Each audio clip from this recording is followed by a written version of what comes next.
Friends के साथ बेमन से डांस कर रहा था और वो बीच बीच में रागिनी की ओर देख रहा था।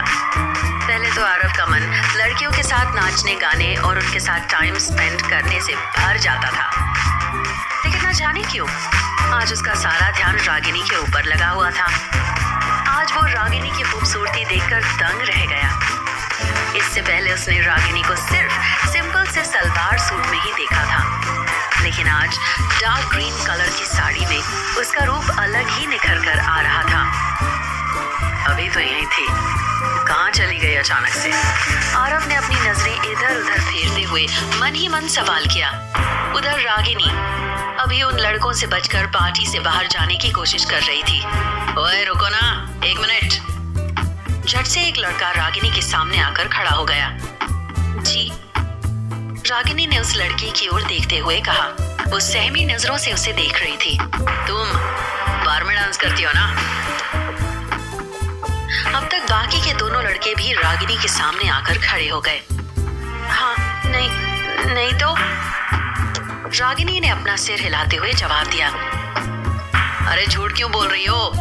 हम भी पैसे दे देंगे, हमारे लिए भी डांस करके दिखा दो, बहुत पैसे हैं हमारे पास। चेहरे पर अजीब सी मुस्कान लिए हुए एक लड़का रागिनी के बेहद करीब पहुंच गया और फिर वो अपना हाथ रागिनी की तरफ बढ़ाने लगा। रागिनी सहमी हुई नजरों से उसे देखते हुए पीछे हटने लगी, लेकिन फिर भी वो लड़के उसकी तरफ बढ़ने लगे। अभी रागिनी 2 कदम पीछे हटी ही थी कि अचानक से वो किसी से टकरा गई। उसने तुरंत पीछे मुड़कर देखा तो वहां पर आरव खड़ा था। आरव को वहां देखते ही उन लड़कों के चेहरे का रंग उड़ गया। इससे पहले कि कोई कुछ समझ पाता, अचानक से वहां पर थप्पड़ की जोरदार आवाज गूंज गई। रागिनी ने सामने देखा तो एक लड़का अपने गाल पर हाथ रखे हुए था और वो बेहद गुस्से से आरव और रागिनी को घूरे जा रहा था। बाकी के दोनों लड़के उसके बगल में खड़े थे और वो दोनों काफी डरे हुए से नजर आ रहे थे। आरव ने बिना कुछ सोचे समझे बाकी के दोनों लड़कों के गाल पर भी एक एक थप्पड़ जड़ दिया। तब तक यहाँ पर कुछ और लोग खड़े हो गए। वहां मौजूद सारे लोग अवाक होकर आरव और रागिनी को घूरने लगे। किसी को कुछ समझ में नहीं आ रहा था कि आखिर आरव को हुआ क्या है। दरअसल इस पार्टी में बहुत कम लोगों को ही ये बात पता थी कि आरव अब रागिनी से शादी कर चुका है। वो तीनों लड़के भी इस बात से अनजान थे। तुम्हारी हिम्मत कैसे हुई मेरे भाई पर हाथ उठाने की? अचानक से वहां पर एक शख्स आकर आरव के सामने खड़ा हो गया। वो ऊपर से लेकर नीचे तक आरव को घूरने लगा। आरव भी चकित होकर उसे घूरने लगा। दरअसल ये शख्स कोई और नहीं बल्कि सूरज बघेल था। सूरज को आरव ने अपनी कंपनी से निकाल दिया था, लेकिन इस पार्टी में वो खन्ना साहब के बुलाने पर आया था। ये तुम्हारा भाई है? आरव ने उन लड़कों में से एक लड़के का कॉलर पकड़कर उसे आगे खींचते हुए सवाल किया। हाँ, लेकिन तुमने उसके ऊपर हाथ कैसे उठाया? सूरज अभी तक आरव को सर कहकर बुलाता था, लेकिन आज उसने आरव को तुम कहकर बात की थी। आरव ने फिर से एक जोरदार थप्पड़ सूरज के भाई के गाल पर जड़ दिया।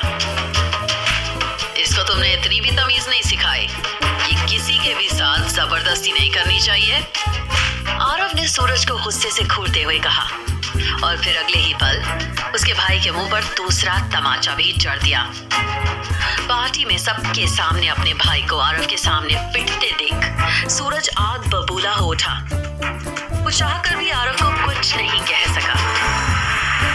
यहाँ पर मौजूद बाकी लोग भी बड़ी हैरानी से आरव और रागिनी को देखते रहे। चलो यहाँ से। आरव ने आगे बढ़कर सबके सामने रागिनी का हाथ पकड़ा और फिर उसे लेकर यहाँ से जाने लगा। आरव सिंह मेवाड़। अचानक से सूरज पीछे से बोला, ये बेइज्जती मैं कभी नहीं भूलूंगा, कभी भी नहीं। सूरज ने गुस्से से भरी लाल आंखों से आरव को घूरते हुए कहा।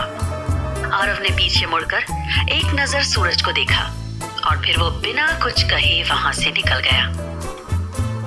ये सब कुछ उस रागिनी की वजह से हुआ है। मोनिका ने सूरज के कंधे पर हाथ रखकर अपने दांत पीसते हुए कहा, तुम फिक्र मत करो, हम इसका पूरा हिसाब करेंगे। आरव और रागिनी चुपचाप साथ गाड़ी में बैठे हुए थे। हमसे गलती हो गई, रागिनी ने अपना सिर नीचे करके आरव से कहा। हमको इस तरह से पार्टी में नहीं आना चाहिए था। इट्स ओके, आरव ने बिना रागिनी की तरफ देखे जवाब दिया। इसके बाद फिर से कुछ देर के लिए गाड़ी में सन्नाटा छा गया। एसी चलने के बाद भी रागिनी ने कार की विंडो नीचे गिरा दी और वो पैर ऊपर करके आराम से कार की सीट पर फैल कर बैठ गई।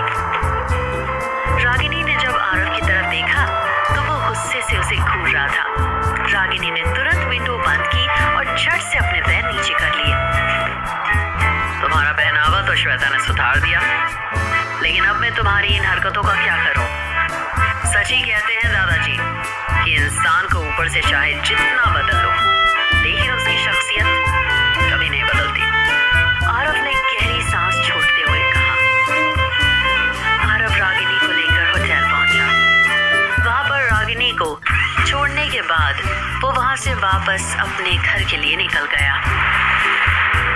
हेलो। नींद से उठकर आरव ने कॉल पिक किया। जी, आपसे दादाजी बात करना चाहते हैं, किसी ने फोन पर कहा और फिर अगले ही पल फोन पर दादाजी की आवाज सुनाई दी। बेटा, अम्मा गड़ी दादाजी। आरव ने दादाजी की आवाज सुनते ही कहा। खुश रहे बेटा, दादाजी ने जवाब दिया और फिर आगे बोलने लगे। बेटा, अगले हफ्ते मैंने तेरी गद्दी का तिलक उत्सव रखा है। मैं अपने जीते जी तुझे अपना वारिस बनते देखना चाहता हूँ और मरने से पहले एक बार बहू को भी देखने की इच्छा है। जी, जी दादाजी, आरव ने अपना सर हिलाते हुए कहा। आरव ने फोन रख दिया और फिर गहरी सांस छोड़ते हुए वो बेड से उठकर खड़ा हो गया। अब जल्दी ही उसे रागिनी को न सिर्फ घर पर ले जाना होगा, बल्कि उसे दादाजी से भी मिलवाना पड़ेगा। आरव सोच में पड़ गया और कहीं न कहीं उसे ये डर भी लगने लगा कि कहीं किसी को उसकी और रागिनी की शादी का सच पता ना चल जाए। क्या होगा जब आरव रागिनी को घर लेकर जाएगा?